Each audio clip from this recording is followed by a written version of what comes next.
आदाब, नमस्कार। आप देख रहे हैं उज़ैर की आवाज़। मैं हूं आपके साथ में आज मोहम्मद उज़ैर। आज की इस रिपोर्ट में मैं बात करने जा रहा हूं आपसे आरएसएस यानी आरएसएस कैसे वजूद में आई और इसके बाद में कैसे भाजपा वजूद में आई है। तो पहली यहाँ पर खबर की शुरुआत, रिपोर्ट की शुरुआत एक डॉक्यूमेंट्री के तहत ये खबर है। देखिए, आरएसएस यानी राष्ट्रीय स्वयं सेवक संघ की स्थापना 27 सितंबर 1925 को नागपुर में डॉक्टर केशव बलिराम हेडगेवार ने की। उद्देश्य था हिंदू समाज का संगठन, जो हिंदुओं के अंदर, जो हमारे हिंदू भाइयों के अंदर जो वो असंगठित हैं उनको संगठित करना, उनको अनुशासन में लेकर आना, उनको व्यायाम कराना, उनकी मतलब एक लाइफ है उसको सही लेकर चलना और उनको एक भारतीय संस्कृति के लिए उनको अवेयर करना।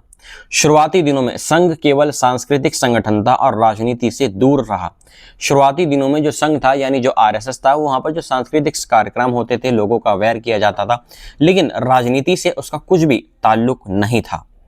शाखा मॉडल के जरिए उसने युवाओं को व्यायाम, अनुशासन और सेवा में प्रशिक्षित किया। अभी भी हम देखते हैं जो हमारे आरएसएस के जो मेंबर्स हैं वो किसी फील्ड में इकट्ठा होते हैं, वहाँ पर सबसे पहले उनको व्यायाम कराया जाता है, पीटी कराई जाती है। तो ये उसी चीज़ का हिस्सा है। शुरुआत से ही, जब से आरएसएस की स्थापना हुई है, तो तब से ही आरएसएस के अंदर एक अनुशासनहीन भावना हमेशा से थी और रहेगी। इस तरह की मतलब ये है कि जो अवेयरनेस प्रोग्राम है वो चलाए जाते हैं आरएसएस के अंदर। शाखा मॉडल के जरिए उसने युवाओं को व्यायाम, अनुशासन और सेवा में प्रशिक्षित किया। 1940 में एम.एस. गोवलकर यानी गुरुजी संचालक बने और आरएसएस सबसे तेजी से उनके टाइम में ही फैला। यानी पहले जो आरएसएस का जो काम था वो सांस्कृतिक कार्यक्रम था, सांस्कृतिक संगठन होते हैं, लेकिन जो राजनीति से उसका कोई भी संबंध नहीं था। लेकिन इसके बाद में जब 1940 में एम.एस. गोवलकर यानी गुरुजी संचालक बने, तो उनके अंडर में आने के बाद में राजनीतिक संगठन भी और ज्यादा मजबूत हुआ। उन्होंने बढ़ चढ़कर हिस्सा लिया, लोगों को प्रेरित करा, लोग संगठन से जुड़ते चले गए। उनके नेतृत्व में संगठन और ज्यादा मजबूत हो गया।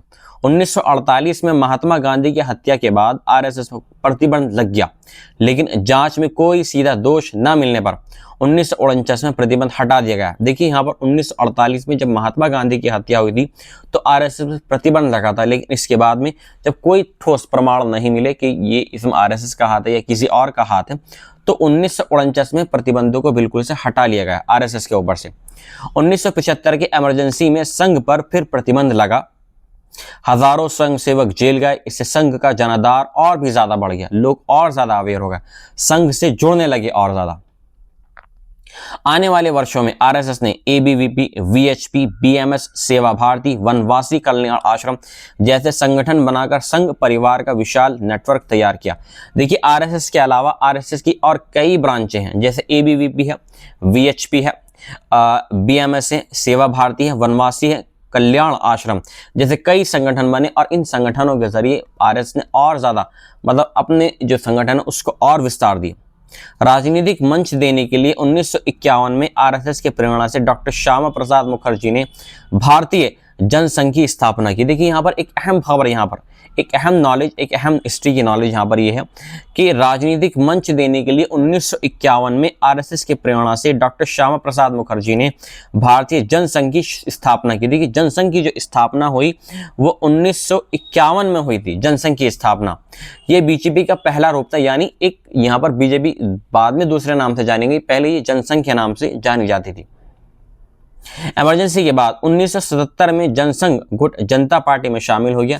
अब ये जो जनता पार्टी थी, ये जो जनसंघ था, ये जनता पार्टी में शामिल हो गया।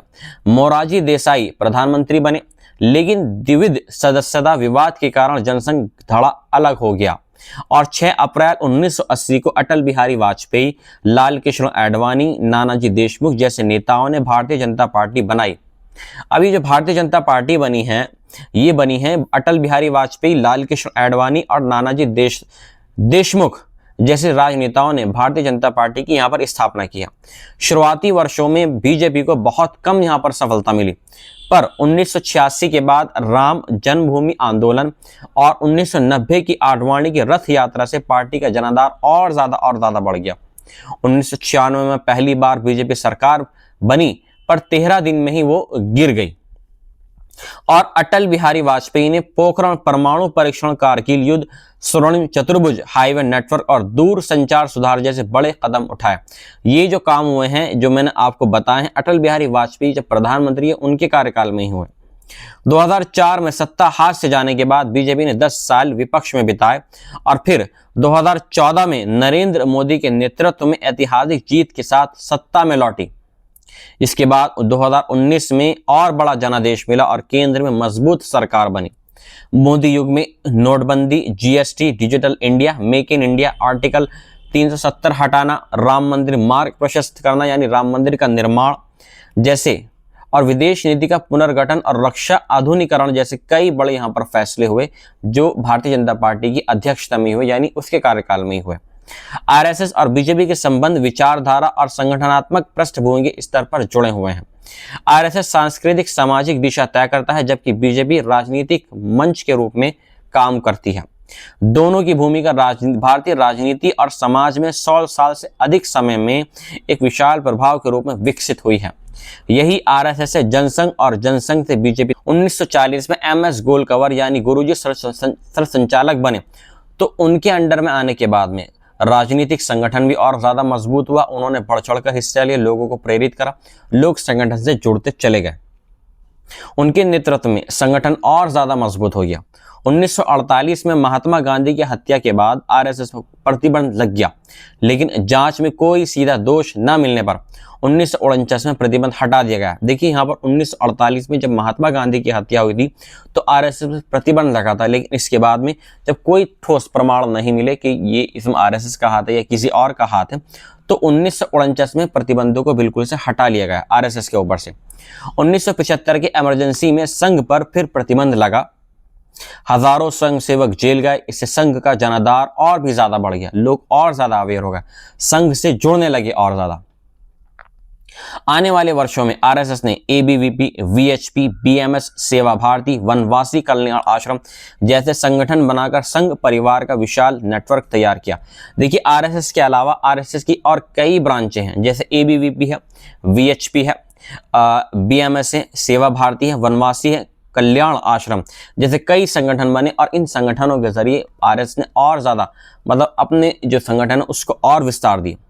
राजनीतिक मंच देने के लिए 1951 में आरएसएस के प्रेरणा से डॉक्टर श्यामा प्रसाद मुखर्जी ने भारतीय जनसंघ की स्थापना की। देखिए यहाँ पर एक अहम खबर, यहाँ पर एक अहम नॉलेज, एक अहम हिस्ट्री की नॉलेज यहाँ पर ये है कि राजनीतिक मंच देने के लिए 1951 में आरएसएस के प्रेरणा से डॉक्टर श्यामा प्रसाद मुखर्जी ने भारतीय जनसंघ की स्थापना की। देखिए जनसंघ की जो स्थापना हुई वो 1951 में हुई थी। जनसंघ की स्थापना ये बीजेपी का पहला रूप था, यानी एक यहाँ पर बीजेपी बाद में दूसरे नाम से जानी गई, पहले ये जनसंघ के नाम से जानी जाती थी।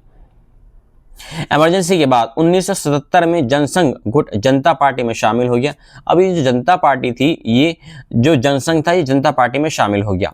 मोरारजी देसाई प्रधानमंत्री बने, लेकिन द्विविध सदस्यता विवाद के कारण जनसंघ धड़ा अलग हो गया और 6 अप्रैल 1980 को अटल बिहारी वाजपेयी, लाल कृष्ण आडवाणी, नानाजी देशमुख जैसे नेताओं ने भारतीय जनता पार्टी बनाई। अभी जो भारतीय जनता पार्टी बनी है, ये बनी है अटल बिहारी वाजपेयी, लाल कृष्ण आडवाणी और नानाजी देशमुख जैसे राजनेताओं ने भारतीय जनता पार्टी की यहाँ पर स्थापना किया। शुरुआती वर्षों में बीजेपी को बहुत कम यहाँ पर सफलता मिली, पर 1986 के बाद राम जन्मभूमि आंदोलन और 1990 की आडवाणी की रथ यात्रा से पार्टी का जनाधार और ज्यादा बढ़ गया। 1996 में पहली बार बीजेपी सरकार बनी, पर 13 दिन में ही वो गिर गई और अटल बिहारी वाजपेयी ने पोखरण परमाणु परीक्षण, कारगिल युद्ध, स्वर्णिम चतुर्भुज हाईवे नेटवर्क और दूर संचार सुधार जैसे बड़े कदम उठाए। ये जो काम हुए हैं जो मैंने आपको बताए हैं, अटल बिहारी वाजपेयी जब प्रधानमंत्री है उनके कार्यकाल में ही हुए। 2004 में सत्ता हाथ से जाने के बाद बीजेपी ने 10 साल विपक्ष में बिताए और फिर 2014 में नरेंद्र मोदी के नेतृत्व में ऐतिहासिक जीत के साथ सत्ता में लौटी। इसके बाद 2019 में और बड़ा जनादेश मिला और केंद्र में मजबूत सरकार बनी। मोदी युग में नोटबंदी, GST, digital India, make in India, article 370 हटाना, राम मंदिर मार्ग प्रशस्त करना यानी राम मंदिर का निर्माण जैसे, और विदेश नीति का पुनर्गठन और रक्षा आधुनिकीकरण जैसे कई बड़े यहाँ पर फैसले हुए जो भारतीय जनता पार्टी की अध्यक्षता में हुए, यानी उसके कार्यकाल में ही हुए। आरएसएस और बीजेपी के संबंध विचारधारा और संगठनात्मक पृष्ठभूमि के स्तर पर जुड़े हुए हैं। आरएसएस सांस्कृतिक सामाजिक दिशा तय करता है, जबकि बीजेपी राजनीतिक मंच के रूप में काम करती है। दोनों की भूमिका भारतीय राजनीति और समाज में 100 साल से अधिक समय में एक विशाल प्रभाव के रूप में विकसित हुई है। यही आरएसएस से जनसंघ और जनसंघ से बीजेपी तक की पूरी 100 साल की यात्रा जो मैंने अभी आपको बताया, एक ही है जो मैंने अभी आपको बताया है। ये थी आज की अपडेट। मिलता हूं आपसे एक नई रिपोर्ट के साथ में। जय हिंद।